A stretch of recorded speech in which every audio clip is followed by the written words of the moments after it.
ازواج مطہرات سے ملاقات کرتے ہیں. یہ سنیوں نے ایسا لکھ دیا ہے. دیکھیے کتنی گندی بات لکھا سنیوں نے، معاذ اللہ رب العالمین. کون بول رہا یہ؟ وہابی دیوبندی بولا، بھوپال والا بولا، یہ دلی والا بولا، یہ سہارنپور والا، ندوا والا، دیوبند والا، تھانہ بھون والا بول رہا کہ کا نام اسماعیل، دادا کا نام ابراہیم، اور یہ دونوں نبی ہیں. یہ دونوں نبی ہے کہ نہیں؟ اسماعیل علیہ السلام نبی ہے، ابراہیم علیہ السلام نبی ہے. نبی کے نام پر ان کے باپ دادا کا نام. اس کا مطلب یہ ہوا کہ نام کا اثر ہوتا ہے. اس لیے اپنے بچوں کا نام پپو ڈپو ٹمپو نہیں رکھے، نبی کے نام پہ نام رکھے. نبی کے نام پہ نام رکھے. اور نام رکھنے سے پہلے مولانا صاحب کو فون لگائے، نام رکھنے کے بعد معنی ڈھونڈنے کے لیے فون نہیں لگائے. وہ پپو کا معنی ڈھونڈ دیجئے نا ذرا کیا ہوتا ہے، پروین کا معنی ڈھونڈ دیجئے نا کیا ہوتا ہے. کہاں سے ملے گا فیروز اللغات میں پروین کا معنی؟ کہاں سے مصباح اللغات اور القاموس الجدید میں گڈو کا معنی ملے گا؟ یہ جہالت ہے، یہ رسم ہے، یہ رواج ہے. مسند احمد بن حنبل 7,50,000 حدیثیں یاد تھی ان کو، امام احمد بن حنبل کو. امام بخاری کو 6 لاکھ حدیثیں یاد تھی.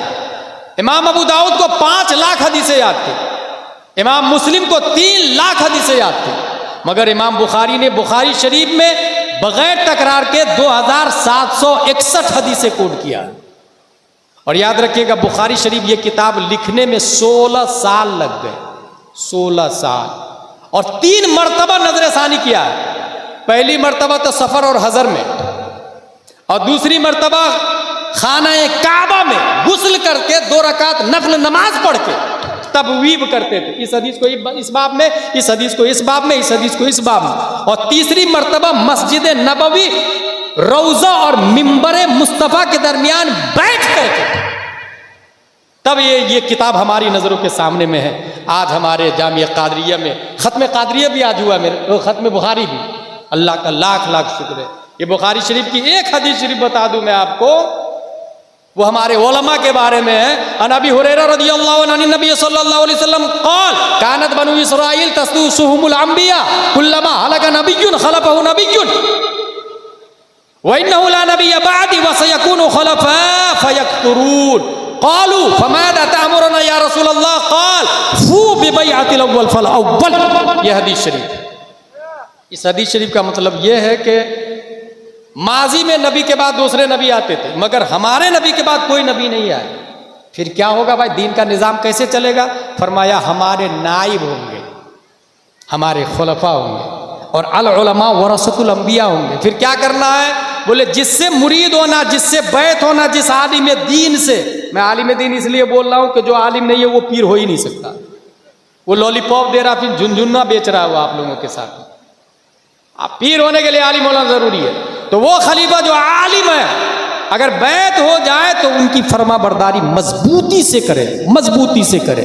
یہ حدیث تیسری بار جب اس کو تبویب نظر ثانی کی گئی، کہاں لکھا گیا؟ مسجد نبوی روضہ مصطفیٰ اور منبر مصطفیٰ کے بیچ میں بیٹھ کے.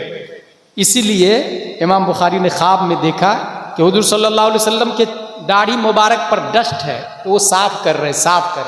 تعبیر پوچھا تو بتایا کہ صحیح اور غلط حدیث میں ضعیف اور موضوع حدیث کے ساتھ ساتھ موضوع حدیثوں سے آپ نے صحیح حدیث کو الگ کیا ہے. یہ چہرہ مصطفیٰ کو نکھارنے سے تعبیر کیا ہے. یہ نکھارنا ہے چہرہ مصطفیٰ کو. کون سی جگہ پر لکھی گئی؟ آخری بار نظر ثانی پھر سے سن لے ایک بار. اس بخاری شریف پر ہمارا ایمان ہے. روضہ مصطفیٰ اور منبر مصطفیٰ کے بیچ میں یہ جگہ کون سی ہے جانتے ہیں؟ ابھی ایک دیوبندی ہے پاک کا، وہ مردود یہ بولتا ہے معاذ اللہ رب العالمین حضور صلی اللہ تعالی علیہ وسلم ازواج مطہرات سے ملاقات کرتے ہیں. یہ سنیوں نے ایسا لکھ دیا ہے. دیکھیے کتنی گندی بات لکھا سنیوں نے معاذ اللہ رب العالمین. کون بول رہا یہ؟ وہابی دیوبندی بولا، بھوپال والا بولا، یہ دلی والا بولا، یہ سہارنپور والا، ندوا والا، دیوبند والا، تھانہ بھون والا بول رہا کہ نبی ازواج مطہرات سے ملاقات کرتے ہیں. دیکھو کتنی گندی بات لکھ دیا معاذ اللہ رب العالمین. اب اس عقیدوں کو صاف کرنے کے لیے میں ایک بات بتا کے وما علینا الا البلاغ، وہ یہ ہے کہ آپ لوگ بتائیے ہم لوگ مرتے ہیں تو ہماری بیوی دوسرے سے شادی کر سکتی کہ نہیں کر سکتی؟ پھر سے سنیں سوال. ہم لوگ مرتے ہیں تو ہماری بیوی دوسرے سے شادی کر سکتی کہ نہیں کر سکتی؟ کر سکتی. کیوں کر سکتی؟ کیونکہ موت ناقض نکاح ہے. موت کیا ہے؟ ناقض نکاح، یعنی موت نکاح کو ختم کر دیتی ہے. جس طرح سوتے ہیں تو وضو ٹوٹ جاتا ہے، نوم ناقض وضو ہے، نوم ناقض وضو ہے. ایسے ہی موت ناقص غسل بھی ہے اور ناقص نکاح بھی ہے. انسان مرتا ہے تو ہم لوگ نہا کے کیوں دفن کرتے ہیں؟ کیونکہ اس کا غسل ٹوٹ گیا. غسل فرض ہے اس پر، اور یہ فرائض عائد ہوتے ہیں زندوں پر کہ اس کو نہلا کے قبر میں ڈالیں گے. کیوں نہلاتے ہیں ہم؟ کیونکہ غسل ٹوٹ گیا مرنے سے. مرنے سے غسل ٹوٹتا ہے اور نکاح بھی ٹوٹتا ہے. یاد رکھیے گا آپ لوگ، مرنے سے غسل بھی ٹوٹ جاتا ہے اور نکاح بھی ٹوٹ جاتا ہے. اس لیے ہماری بیوی دوسری شادی کر سکتی اور ہم کو نہلایا جائے گا. لیکن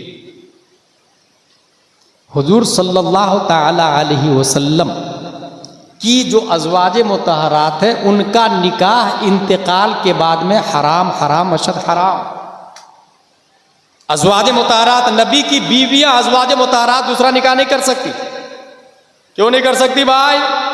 اس لیے نہیں کر سکتی کہ ہم مرتے ہیں، وہ زندہ ہے. ہم مرتے ہیں، ہماری موت ناقض نکاح ہے، مگر ہمارے نبی ہماری طرح نہیں مرے. اس لیے ہمارے نبی کا وصال ہونا یہ ناقض نکاح نہیں ہے. نکاح میں، اور جب نکاح میں باقی ازواج مطہرات، تو آپ لوگ یہ بتائیے مرنے کے بعد جنتی مردوں کو حور ملے گی کہ نہیں ملے گی؟ تو حور کے ساتھ میں کیا غلط بات بالکل نہیں ہے. جنت میں حور کے ساتھ میں رہنا یہ شان کی بات ہے. یہ غوث اعظم کی شان ہے، یہ خواجہ کی شان ہے، یہ صحابہ کی شان ہے، یہ انبیاء کی شان ہے، یہ اولیاء علماء کی شان ہے. جنت میں جانا ہی یہ اولیاء کی شان اور انبیاء کی شان ہے. تو جنت میں حور کے ساتھ میں رہنا یہ شان کی بات ہے، عیب کی بات نہیں. جنت میں یاد رکھیے گا. اب مصطفیٰ کا سنٹینس سنیں. ہمارے نبی ارشاد فرماتے ہیں، یہ بخاری شریف کے اندر آیا، بین ممبری و روزتی، بین ممبری و بین حجرتی و قبری روزت من ریاض الجنہ ما بین بیتی و ممبری روزت من ریاض الجنہ.